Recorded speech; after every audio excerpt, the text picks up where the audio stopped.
오늘 목의 통증 중에서 정말 흔한 것들 중에 하나예요. 편도염, 인후염, 감기 걸리면은 많이들 같이 오죠. 그것에 대해서 간단히 말씀드릴게요.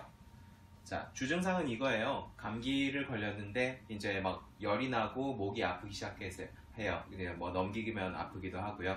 이럴 때 편도염, 인후염을 가장 먼저 의심하게 되고요.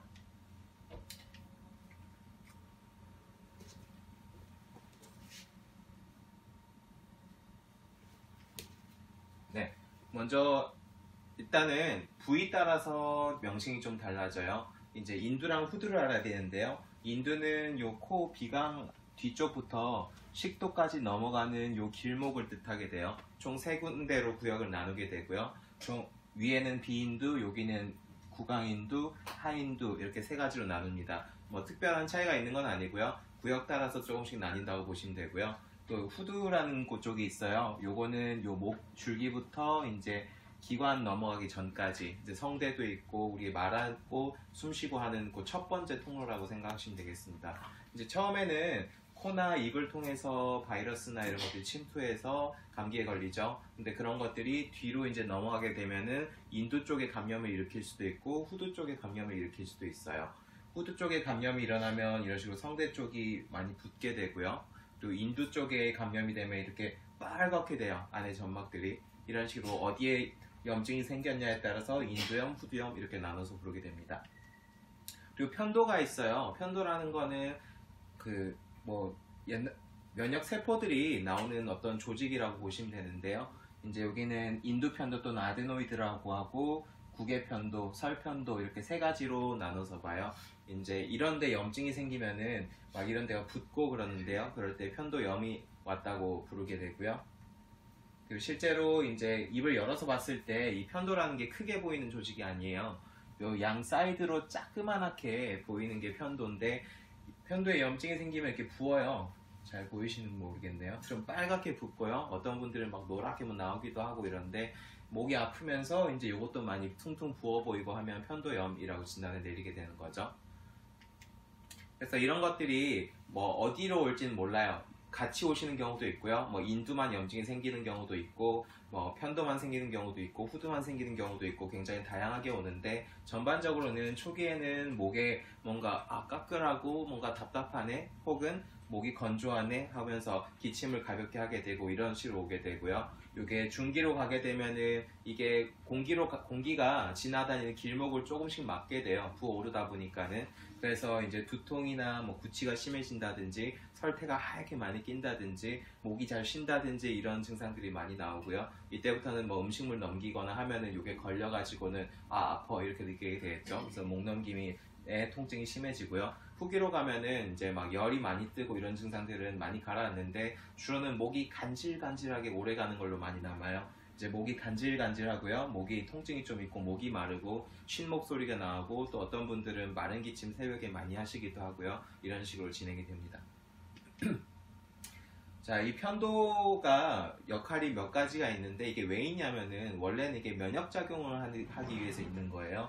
이제 요 위에 요거 세 개 말씀드렸잖아요. 구개편도, 설편도, 아데노이드편도 이렇게 세 가지인데 원래는 이것들이 소화에서는 면역계의 성장과 발달을 유도하는 역할을 하고요. 그리고 입이나 코를 통해서 세균이나 바이러스가 침입했을 때 얘들이 1차 방어선 역할을 해주는 거예요. 더 안쪽으로 들어가지 않도록. 그리고 보통 소화에서 특히 이런 작용이 크고 3세 이후가 되면 면역학적으로는 역할이 좀 감소가 되면서 크기가 작아지는 게 일반적이에요. 근데 이런 소화들이 감기도 잘 걸리고 편도염도 잘 오고 이런 애들도 있단 말이에요. 이게 반복되다 보니까 얘들이 증식을 하는 거예요. 그러면 편도가 막 커지겠죠. 그래서 그런 분들은 이제 편도가 커지고 실제로 이렇게 열어봤을 때 편도도 이렇게 막 크게 보이고 자꾸 편도도 붓고 이런 증상들이 많이 나오게 됩니다. 그래서 이런 거 하시는 거 뭐 얘기 들어보신 적도 있을 거예요. 편도가 너무 크면은 그거 잘라버리자고 하면서 잘라버린 사람도 있고 그렇죠. 그래서 편도 절제 수술을 하게 되는데 이게 꼭 받아야 하냐면은 그건 생각을 한번 해보시는 게 좋아요. 장점과 단점들이 있습니다. 먼저 이 편도라는 거는 이 림프의 일종인데요. 림프라는 거는 우리 몸에 그 노폐물들을 좀 처리해주는 정화장치 역할을 하고요. 또 거기에 림프구라는 면역세포들이 많이 분포해 있기 때문에 곳곳으로 좀 빠르게 면역세포들을 보내주는 그런 작용들을 하고 있어요. 그리고 곳곳에 림프절이라고 이런 콩알 만한 것들이 많이 몰려 있는데 이런 것들이 좀 중심이 돼서 이제 면역세포들이 작용을 하게 되는 거고요. 그것 중에서 제일 위에 있는 게 편도예요. 그래서 이 위쪽에 면역작용이 굉장히 중요한 역할을 하겠죠.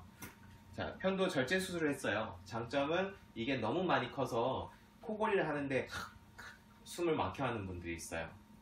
너무 커가지고 그러면은 이걸 잘라버리는 게 도움이 될 수 있겠죠. 그리고 두 번째로 편도염이 반복적으로 오실 때 이걸 좀 잘라버리면 증상이 완화가 될 거예요. 편도염으로 인한 증상이.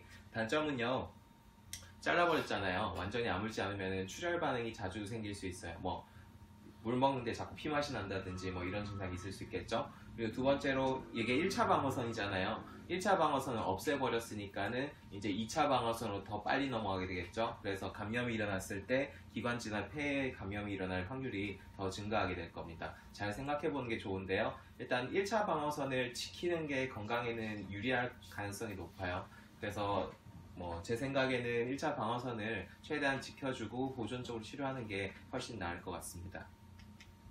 그래서 이런 걸 예방하시려면 따뜻한 소금물로 가글 해주시고요. 또 마스크 착용하고 요새 미세먼지도 많잖아요. 그런 거 좀 막아주고 손 자꾸 씻어주고요. 수분 섭취 충분히 해줘서 인두랑 후두를 좀 촉촉하게 만들면 훨씬 감염이 일어나는 걸 막을 수 있고요. 또 호흡기 이렇게 따뜻한 물로 스팀해주는 것도 도움이 될 수 있고 충분한 휴식이나 충분한 수면도 굉장히 중요할 겁니다. 그리고 치료는 이런 경우에 한약이랑 침치료로 같이 하게 되는데요. 좀 목이 간질간질하고 마른 기침 자꾸 하고 이런 분들이 잘 안 나아요. 양약에서는 그걸 도와줄 수 있는 것들이 별로 없어요. 근데 한약 종류 중에서는 뭐 맹문동탕 이런 거 일본에서 많이 쓰는 그런 약들도 있고 굉장히 잘 드는 약들이 많이 있거든요. 그래서 그런 거 처방해 드리고 이제 침 치료도 감기를 침으로 나을 수 있다. 어떻게 생각하세요? 감기로 생각보다 침이 잘 들어요. 열이 나고 이런 증상도 잘 잡히고요. 기침하고 하는 증상도 잘 잡히거든요. 그래서 그때 증상에 맞춰서 침 치료하고 한약 쓰면은 훨씬 더 효과적으로 이런 걸 관리하실 수가 있습니다. 여기까지 편도염, 인후염에 대해서 간단히 말씀드렸고요. 갑자기 막 목이 아프고 막 기침도 하고 그래요. 근데 이게 한번 지나고 말면 다행인데 자꾸 반복적으로 오시는 분들이 있어요. 그때 관리를 좀 잘 해주시는 게 중요하고요. 관리하고 싶다 할 때 어디로 오셔서 치료하시면 될까요?